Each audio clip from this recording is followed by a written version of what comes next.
देखो जैसे last video में आगे डिसकंटिन्यू किया गई, उसके आगे ये कर रहा हूँ मैं। तो दूसरा पॉइंट था 1 कैपिटल एन चलेगा, स्मॉल एन नहीं चलेगा। अगर साइंटिस्ट का नाम है तो कैपिटल लेटर चलेगा,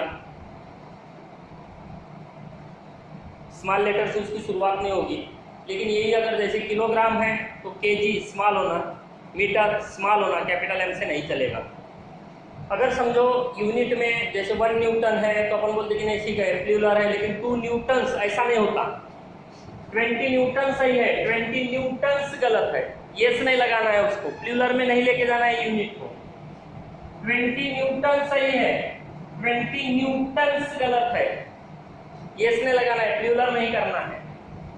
20 केजी बराबर है, 20 केजी के बाद फुल स्टॉप नहीं देना है। अगर सेंटेंस कंप्लीट होता है जैसे the mass of the body is 20 KG, sentence complete हुआ इसलिए फुल स्टॉप आया है वो, बाकी यूनिट के बाद फुल स्टॉप नहीं होना। जैसे अगर ये सेंटेंस है a mass of 20 KG is moving with, उसके बाद यानी केजी के बाद अब सेंटेंस कंप्लीट नहीं हुआ, इज मूविंग विथ आगे है तो वहां फुल स्टॉप नहीं देना है। यूनिट के बाद कभी भी फुल स्टॉप नहीं देते। उसके बाद जैसे सिंगल रेशियो लिखना है, ये मीटर पर सेकंड स्क्वायर इस प्रकार से लिखो, या सेकंड को ऊपर लेके जाओगे तो मीटर (-2) ऐसा हो जाएगा। लेकिन इसको ऐसे यानी तोड़कर जैसे इस प्रकार के रेशियो में नहीं लिखना है, मीटर पर सेकंड ऐसा नहीं लिखना है। इसको लिखना है मीटर पर सेकंड स्क्वायर, या फिर यही हो जाएगा मीटर (-2). ये राइट वे है। इस प्रकार से किसी भी यूनिट को नहीं लिखना है, ये रूल्स है यूनिट के लिखने के। उसके बाद जब किसी इसमें समझ कर चलो कि 2 साइंटिस्ट के जैसे नाम अपीयर हो रहे हैं, यहाँ हम जे लिख रहे हैं, यहाँ केल्विन के लिए के लिख रहे हैं, तो जूल पर केजी पर केल्विन सही है, लेकिन समझ के चलो कि केल्विन तक के ही रखे और जूल की जगह पे JOUL इस प्रकार से पूरा लिख रहे हैं, तो ऐसा नहीं होना चाहिए। अगर पहले साइंटिस्ट के लिए अगर आप पहले लेटर को ले रहे हो, पहले साइंटिस्ट का नाम है यूनिट, और उसको अगर कैपिटल में ले रहे हो तो दूसरे में भी नाम ही होना, यानी कैपिटल सिंगल लेटर ही होना कंप्लीट। इस प्रकार से ऐसा मिक्सचर नहीं चलेगा, ध्यान में है ना। उसके बाद जो प्रीफिक्स सिंबल इज यूज्ड, जैसे 1 मिलीमीटर तो ये प्रीफिक्स है, ये स्मॉल एन जो ये प्रीफिक्स है, ये 1 नैनोमीटर प्रीफिक्स है, 1 किलोमीटर ये प्रीफिक्स है। तो बहुत सारे यूनिट्स को ये ऐसे प्रीफिक्सेस में लिखा जाता है। फॉर एग्जांपल 10⁻³ मीटर है, इसको 1 मिलीमीटर, ये 10⁻³ को मिली कहा जाता है। इसके बारे में थोड़ा सा मैं बाद में बता रहा हूँ, इसके तुरंत बाद। तो ये जो भी है ये प्रीफिक्सेस होते हैं, तो इस प्रकार से लिखा जाता है। जो प्रीफिक्सेस है वो यूनिट के पहले अपीयर होते हैं। यहाँ मिली के लिए स्मॉल है, ये मीटर के पहले, किलो के लिए स्मॉल के, मीटर के पहले नैनो के लिए स्मॉल एन, इस प्रकार से। हाइफेन या स्पेस यूनिट के बीच में नहीं देना है। न्यूटन मीटर थोड़ा जगह छोड़कर आप लिख सकते हो, लेकिन ऐसा ये नहीं देना है। ये जो सिंबल दिया गया है जिसको हाइफेन कहा जाता है, इस प्रकार का 2 यूनिट्स के बीच में नहीं देना है।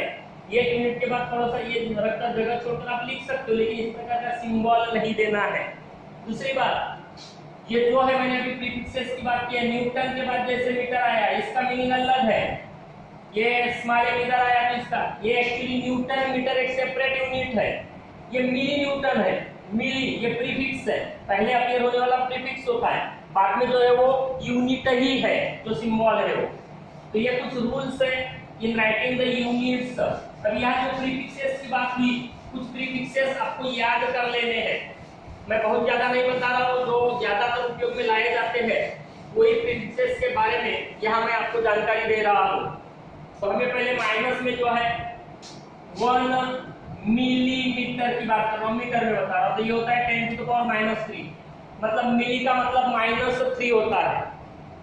उसके बाद नैनो का मतलब होता है माइक्रो का मतलब होता है -6, नैनो का मतलब होता है 10⁻⁹, और पिको स्मॉल पी इसका मतलब होता है -12। अगर मीटर है तो मीटर, न्यूटन है तो न्यूटन, लेकिन मिली, माइक्रो, नैनो, पिको इधर के 4 ध्यान में रखो।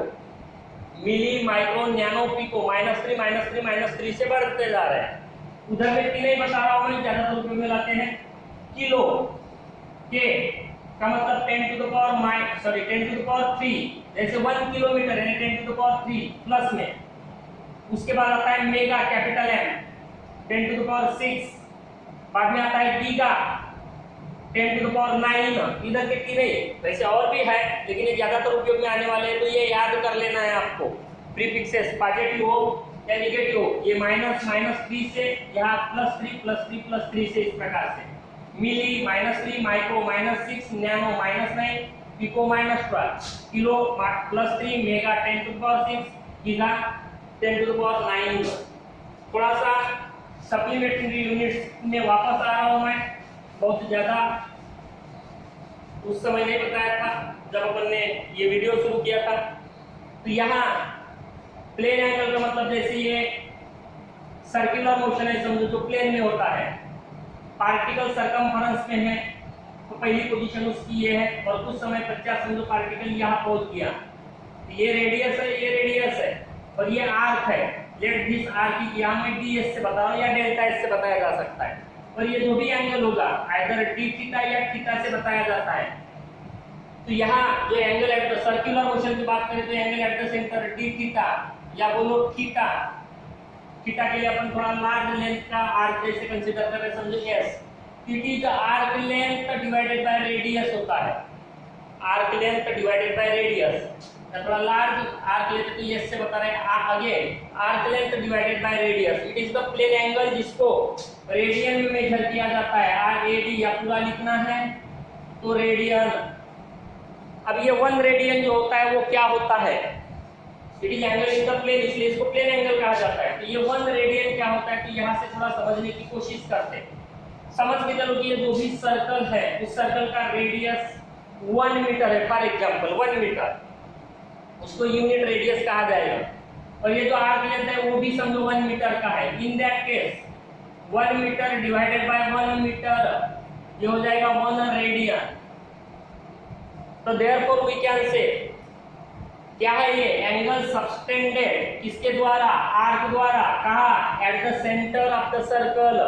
तो समझ के चलो कि arc of 1 metre subtends an angle at the center of circle whose radius is 1 meter or say unit radius, then the angle is called as 1 radian, then the angle is called as 1 radian। या ध्यान में रखना है definition point of view.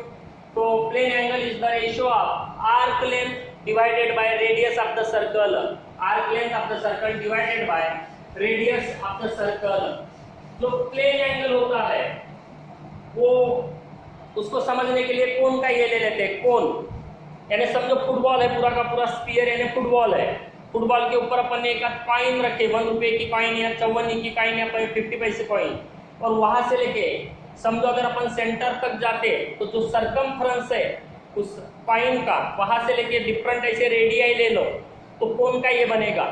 यानी इस प्रकार से ये सरफेस एरिया है और ये सेंटर है समझो स्फीयर का। तो ऐसी अनगिनत ऐसी जो यानी रेडियस है वो आप ऐसे निकालोगे बहुत सारे, तो पूरा कोन का सरफेस बनेगा। और ये वर्टेक्स पे जो एंगल बनेगा सरफेस द्वारा, that is the solid angle, जिसको डी ओमेगा या आप डी ओमेगा इस प्रकार से बताते हैं। ये जो भी सरफेस एरिया है स्फीयर का छोटा सा surface, let that area is ds divided by radius square. It is the ratio of surface of the sphere to the square of the radius of the sphere. Now suppose the surface is unit area 1 meter square और radius भी 1 meter है, in that case it is 1 steradian। That is the ratio of unit area of the sphere to the unit area of the sphere whose radius is unit meter, whose radius is unit metre. तो इसको कहा जाता है 1 steradian, that is 1 SR। तो surface area divided by square of the radius.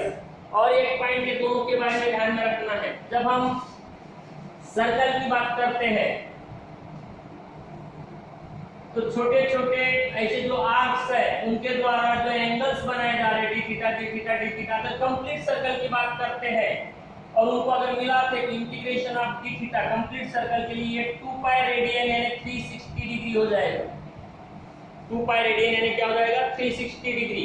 वही अगर हम sphere के केस में आते हैं तो बहुत सारी चौवनीज रखोगे तो पूरा स्फीयर बनेगा, पूरा फुटबॉल बनेगा। फुटबॉल को अगर ऐसी चौवनीज चिपकाते जाते हैं तो पूरे सरफेस को समझो चौवनीज से अपन कवर कर रहे हैं। हर एक चौवनी द्वारा टी ओमेगा 1 पहली चौवनी का, टी ओमेगा 2 दूसरे चौवनी का, इस प्रकार से अगर चलते तो इंटीग्रेशन आपको टी ओमेगा, यही है जो सिंबल लिया है, it is equal to 4 pi radian. 4 pi यानी उसका डबल हो जाता है, जो वहां 2 पाई था ये कितना हो जाता है 4 पाई। कितना हो जाता है 4 पाई। तो ये ध्यान में रखना है, integration of D omega is 4 pi, integration of D theta is 2 पाई। अब यहाँ डिग्री और रेडियन में रिलेशन है, जैसे 2 पाई यानी 360 डिग्री की बात करते हैं हम, तो पाई इज इक्वल टू कितना हो गया 180 डिग्री, यानी pi radian is equal to 180 degree. फिर पाई बाय 2 कितना हो जाएगा 90 डिग्री, पाई बाय 4 कितना हो जाएगा 45 डिग्री। तो केवल ये दो ध्यान में रखो, अपने आप बाकी का ध्यान में आ जाता है। 2 पाई यानी 360 डिग्री, पाई रेडियन यानी 180 डिग्री। ओके, बाकी टेक्स्ट बुक में से पढ़ लेना और कुछ पॉइंट्स ज्यादा अगर मिले तो नोट कर लेना। Okay, see you in the next video.